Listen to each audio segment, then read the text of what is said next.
Fəsil 7. Dünyanın ən böyük nəşriyyatı Penguin Random House ildə təxminən 20 min kitab çap edir və 5 milyard dollardan artıq gəlir əldə edir.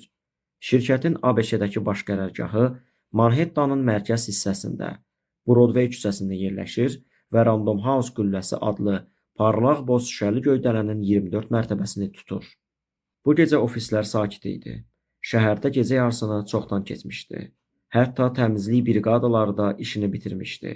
Buna baxmayaraq, 23-cü mərtəbədə künc tərəfdəki bir kabinetdə tək bir işıq yanırdı. Redaktor Jonas Folkman gecəquşu idi. 55 yaşına çatsa da, yeniyetmələr kimi yatıb qalxır, hər gün mərkəzi parkda qaçır, işə qara cins şalvar və idman ayaqqabısı ilə gəlirdi. Dalğalı qara saçları hələ də gür idi. Amma saqqalı bozalmağa başlamışdı. Joseph Conrada oxşamaqdan xoşu gəlirdi. Folkman gecənin bu saatlarındakı səssizliyi sevirdi. Təkliyindən zövq alaraq mürəkkəb sujetlər və dolaşıq mətnlərlə mübarizə aparır, müəllifləri üçün detallı qeydlər yazırdı. Bu gecə masasını tam boşaltmışdı ki, dünyada ən çox sevdiyi işlə məşğul olsun. Yeni bir müəllifdən təzə gəlmiş əlyazmanı oxusun. Hələ kəşf olunmamış güclü potensial. Çox kitablar iz buraxmadan səssizcə gəlib gedirdi. Sadəcə bəziləri oxucuların zehnini ələ keçirərək bestsellerə çevrilirdi. Folkmanın oxumağa hazırlaşdığı kitabdan böyük gözləntiləri vardı. O bu əlyazmanı aylardır ki gözləyirdi. Əlyazma məşhur naitist alim Katrin Solomonun insan şüurunun sirlərinə dair cəsarətli araşdırmasına aid idi. Bir il, bəlkə də biraz da çox. Əvvəl Folkmanın yaxın dostu Robert Langdon Katrin'i New Yorka gətirmiş, nahar zamanı Katrin ona kitab haqqında danışmışdı. Alimin təqdimatı heyrətamiz idi. Folkmanın xatırladığı ən təsirli, qeyri-bədii kitab təqdimatı. Bir neçə gün ərzində o, Katrinə nəşrlə bağlı sərfəli müqavilə təklif edərək kitabı bazardan çıxarmışdı.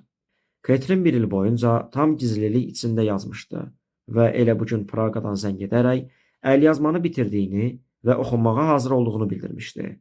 O məhz Langdonun Katrinə xırda detalları didişdirməyi dayandırmasını israr etdiyini və işinə redaktorunun baxış bucağından baxmağa təşviq etdiyini düşünürdü. Səbəb nə olursa olsun, Folkman bir şey qəti şəkildə bilirdi. Əgər Katrin Solomonun əlyazması onun təqdimatının yarısı qədər belə cəlbedici olsa, kitab Folkmanın karyerasında ən mühüm layihələrdən birinə çevriləcək. Maraqlı, sarsıdıcı, beynəlxalq dərəcədə əhəmiyyətli. İnsan şuurunu anlamaq axtarışı elmin yeni müqəddəs qırağına çevrilirdi və Folkman hiss edirdi ki, Katrin Solomon bu sahədə aparıcı səs olmağa hazırdır. Əgər onun nəzəriyyəsi doğru çıxsa, insan ağlı barədə təsəvvürlərimiz kökündən dəyişəcək. Həyat, bəşəriyyət, hətta ölüm haqqında baxışlarımız da. Folkman düşündü ki, bəlkə də Darwinin Növlərin mənşəyi və Hawkingin Zamanın qısa tarixi əsərləri kimi mövcud paradigmanı sarsıdan, digər nəşrlərlə yanaşı dayanacaq bir əsəri redaktə etmək üzrədir. Tələsmə, Jonas. Hələ onu heç oxumamısan. Qapının döyülməsi onu diksindirdi. Cənab Folkman qapıda dayanan gənci tanımırdı. Bəli, siz kimsiz? Bağışlayın, qorxutdum cənab, deyə gənc sinə nişanını göstərdi. Mən Alex Conanam. Məlumat təhlükəsizliyi sahəsində işləyirəm.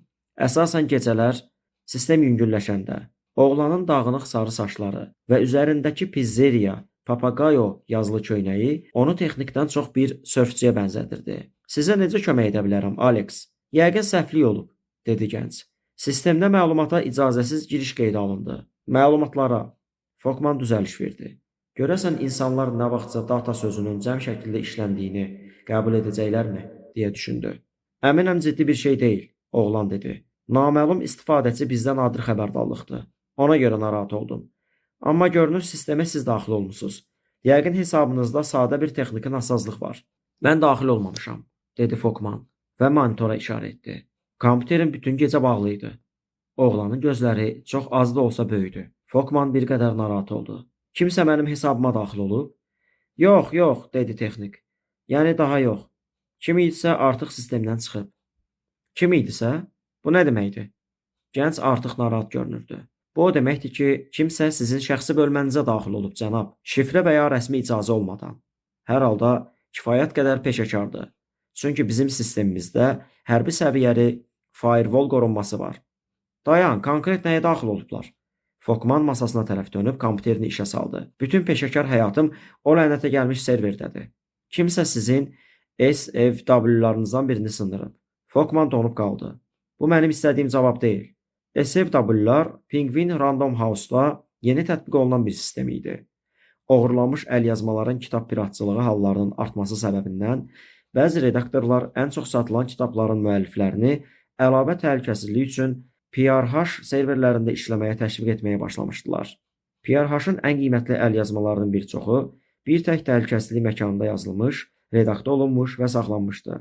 Şirkətin şifrələnmiş və firewall-la qorunan sisteminin yerləşdiyi Random House qülləsində, Marylanddəki ehtiyat nüsxəsi ilə birlikdə. Mən Catherine Solomonu SFW-dan istifadə etməyə məcbur etmişdim. Fokman narahatlıqla düşündü. Fokman Catherine'ə əlyazmanı yazarkən ciddi təhlükəsizlik protokollarına riayət etməyi təşviq etmişdi. O da məmnuniyyətlə razılaşmışdı. Deyirdi ki, əlyazma üzərində dünyanın istənilən yerindən işləyə bilmək fikrini sevir. Həm də bütün materiallarının bir yerdə, təhlükəsiz və avtomatik ehtiyat nüsxələrlə qorunduğunu bilmək onu rahatladır. Onlar yalnız bir şey narahat edirdi: məxfilik. Əksər müəlliflər bununla razılaşırdı. Ancaq bir şərtlə ki, səbirsiz redaktor əlyazmanın gedişatını izləməyəcək.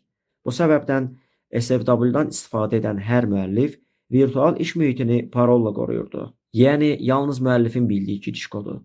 Əlyazma tam hazır olana qədər.